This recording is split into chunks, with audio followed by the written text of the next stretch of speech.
السلام علیکم ورحمۃ اللہ وبرکاتہ۔ آج ہم سورۃ النور کے آیت نمبر 39 اور 40 کو ڈسکس کریں گے۔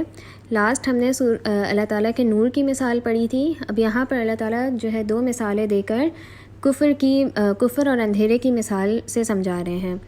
تو اللہ تعالیٰ فرما رہے ہیں کہ جنہوں نے کفر کیا ان کے اعمال سراب کی طرح ہیں، جسے جو چٹیل میدان میں ہو، جسے پیاسا شخص دور سے پانی سمجھتا ہے، لیکن جب اس کے پاس پہنچتا ہے تو اسے کچھ بھی نہیں پاتا۔ ہاں، اللہ کو اپنے پاس پاتا ہے جو اس کا حساب پورا چکا دیتا ہے، اور اللہ بہت جلد حساب کرنے والے ہیں۔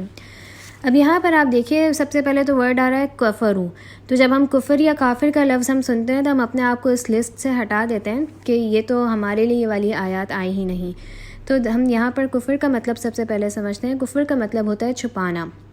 جیسے عربی زبان میں کافر جو ہے وہ کسان کو کہتے ہیں، کیونکہ کسان جو ہے وہ بیج چھپا دیتا ہے۔ تو کافر وہ شخص ہوتا ہے جو حق کو جان کے انکار کرے، یعنی جس کے پاس حق پہنچ چکا ہو سکتا ہے وہ اس حق کو مان بھی چکا ہو لیکن اپنے عمل سے اس کا انکاری ہو۔ ٹھیک ہے، تو جنہوں نے کفر کیا تو ان کے اعمال کس طرح کے ہیں؟ سراب کی طرح ہیں۔ اب ہم سراب کو سمجھتے ہیں۔ سراب آپ نے سنا ہوا ہوگا کہ صحرا میں ایک جو ہے ایک ڈیلیوژن ہوتا ہے، یعنی دور سے انسان چمکتی ہوئی ریت کو دیکھتا ہے تو وہ سمجھتا ہے کہ وہ پانی ہے۔ چونکہ انسان اس وقت پانی کی طلب میں ہوتا ہے، کیونکہ صحرا میں دھوپ بہت زیادہ ہوتی ہے اور وہاں پانی کا نام و نشان نہیں ہوتا، تو انسان کو وہاں جس چیز کی سب سے زیادہ ضرورت اور جس کی اسے یعنی اٹموسٹ اس کی اسٹرگل ہوتی ہے کہ اسے پانی مل جائے، تو جب اس کے ذہن میں پانی پھنسا ہوا ہوتا ہے تو اسے دور سے بھی کچھ چمکتا ہوا نظر آتا ہے تو اسے پانی ہی لگتا ہے، لیکن جب وہ اس کے پاس پہنچتا ہے تو وہ دیکھتا ہے وہ تو کچھ بھی نہیں تھا۔ اور یہاں پر اعمال کی جو مثال ہے وہ اس لیے دی گئی ہے کہ جو انسان کفر کرتا ہے، یعنی جو انسان جس کے پاس حق آ چکا ہے، ہمارے پاس بھی قرآن آ چکا ہے، ہم مسلمان ہیں، ہمیں پتہ ہے کہ ہمیں کیا کرنا ہے کیا نہیں کرنا، لیکن اس کے باوجود انسان اپنی دنیا میں اتنا زیادہ مگن ہوتا ہے، یعنی اس کو دنیا کی ہر چیز اتنی زیادہ اس کو چاہیے ہوتی ہے کہ وہ کسی اور چیز کو دیکھتا ہی نہیں ہے، وہ اندھا دھند بھاگتا چلا جاتا ہے۔ وہ اپنی زندگی کے جس سٹیج پہ بھی ہو وہ اس کو ایکسلنس کے لیول پر حاصل کرنے کے لیے دوڑتا چلا جاتا ہے، نہ آگے دیکھتا ہے نہ پیچھے۔ اس کی نظر کیا ہوتی ہے؟ دنیا پر ہوتی ہے کہ میں بھاگتا جاؤں، میں اپنے کریئر میں بھی سب سے آگے پہنچ جاؤں، میں دنیا کمانے میں بھی سب سے آگے پہنچ جاؤں، یعنی اس کی ہرس اور اس کی جو لالچ ہوتی ہے وہ کبھی بھی ختم نہیں ہوتی۔ ٹھیک ہے، تو ایسے میں کیا ہوتا ہے کہ وہ اپنی اسی بھاگ دوڑ میں لگا ہوا ہوتا ہے۔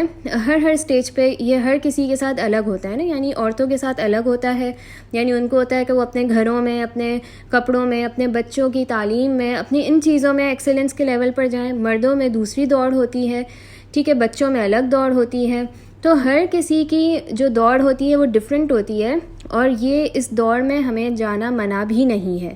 لیکن اس سے پہلے ہی ہم نے دیکھا کہ اللہ تعالیٰ نے کیا بتایا کہ جو اللہ کا نور جن کے دلوں میں ہوتا ہے تو ان کو تجارت یا ان کو دنیا کی سب سے مصروف ترین چیز بھی اللہ تعالیٰ سے غافل نہیں رکھتی۔ ٹھیک ہے، تو دنیا منع نہیں، لیکن اس لیول پر کہ وہاں پر انسان اللہ کی یاد سے غافل نہ ہو۔ تو جب انسان اس دنیا میں اپنے لالچ اور حرص کے چکروں میں بھاگتا رہتا ہے،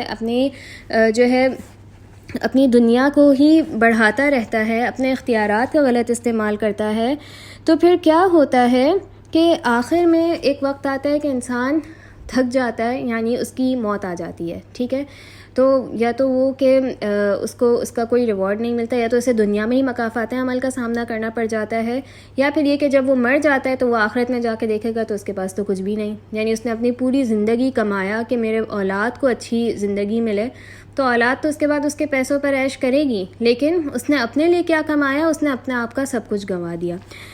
اسی طرح سے آپ دیکھیے کہ انسان ساری زندگی محنت کرتا ہے نا، لیکن کبھی کیا ہو جاتا ہے کہ اینڈ میں کوئی ایسی بیماری آ گئی، کوئی ایسی تنگی آ گئی، یا اولاد نے ہی انسان کو منہ نہ لگایا، یا پھر یہ ہے کہ موت تو آنی ہی ہے، ہر چیز کا اینڈ تو موت ہی ہے۔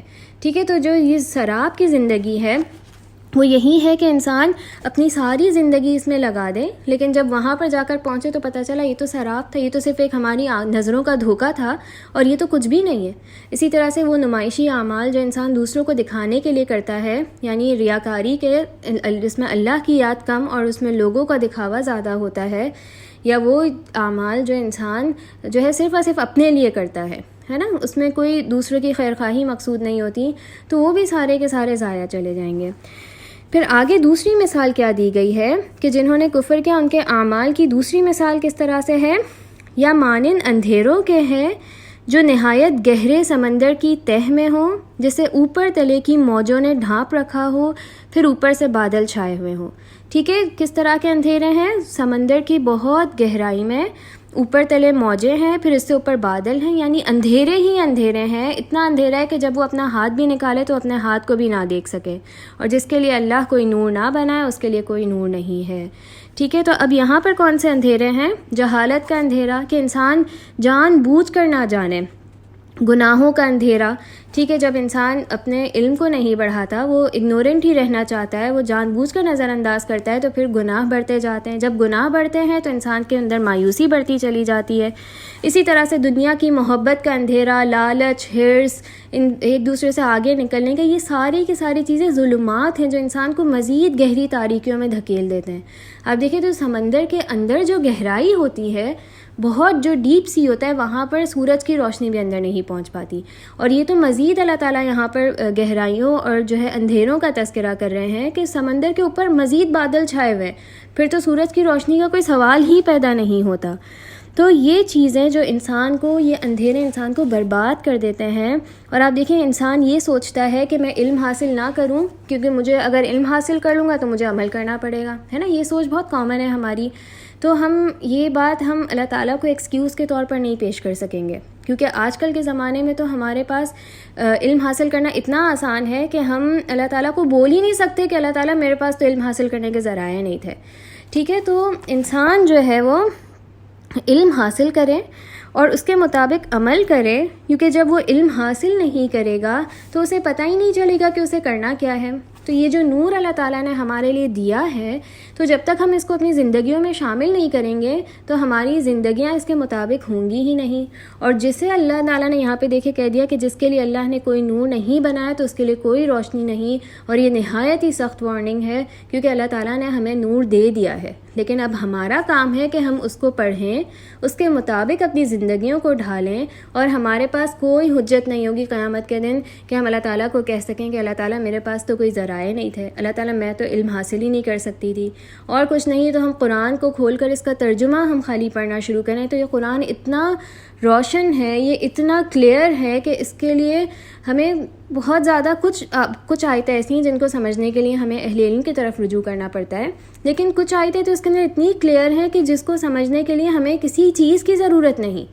یہ قرآن اتنا روشن اور روشن کرنے والا ہے، لیکن ہمارے اس میں کیا ہے، ہمارے ذمہ کیا ہے کہ ہم اس کو پڑھیں. کیونکہ جان بوجھ کر ہم اگر علم حاصل نہ کریں گے تو یہ ہمارے لیے ایک وبال ہے، اور اللہ تعالیٰ جو ہے وہ قیامت کے دن پھر ہمارے لیے بھی یہی ہوگا کہ ہم اپنے اعمال کو دیکھیں گے تو وہاں پر جائیں گے تو کچھ بھی نہیں ہوگا، کیونکہ سب کچھ تو اس دنیا میں حاصل کیا تھا، دنیا کے لیے کیا تھا، تو سب کچھ دنیا میں ہی ختم ہو گیا.